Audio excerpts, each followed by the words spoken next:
asupra-mi cadă lacrima pe care au plâns-o fără vină și-n pustiu cei mai noptate ciopi pe care știu, rămași de atâta timp în așteptare.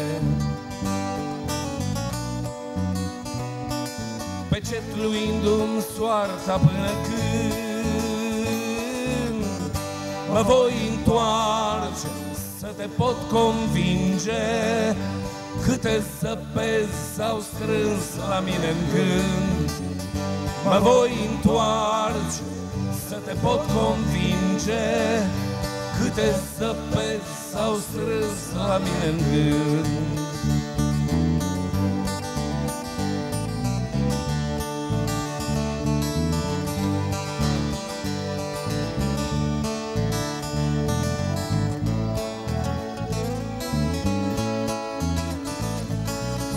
Geana lor m-aș îngropa de viu, doar să mă doară dorul și mai tare, până-i cădea tălpile pe soare, izvor de alte lacrimi să le fiu.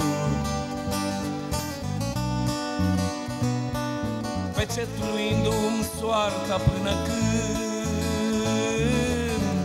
mă voi întoarce, să te pot convinge câte zăpezi s-au strâns la mine în gând. Mă voi întoarce, să te pot convinge câte zăpezi s-au strâns la mine în gând.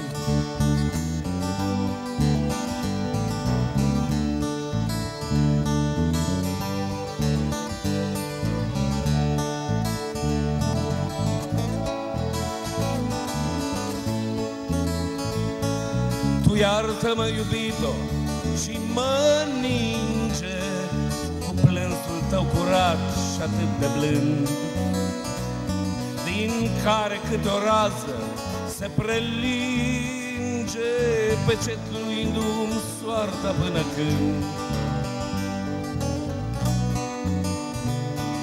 Pecetluindu-mi soarta până când mă voi întoarce, să te pot convinge câte zăpezi s-au strâns la mine în gând. Mă voi întoarce, să te pot convinge câte zăpezi s-au strâns la mine în gând.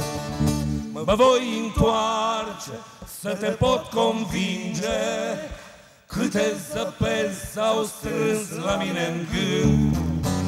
Mă voi întoarce, să te pot convinge câte zăpezi s-au strâns la mine în gând.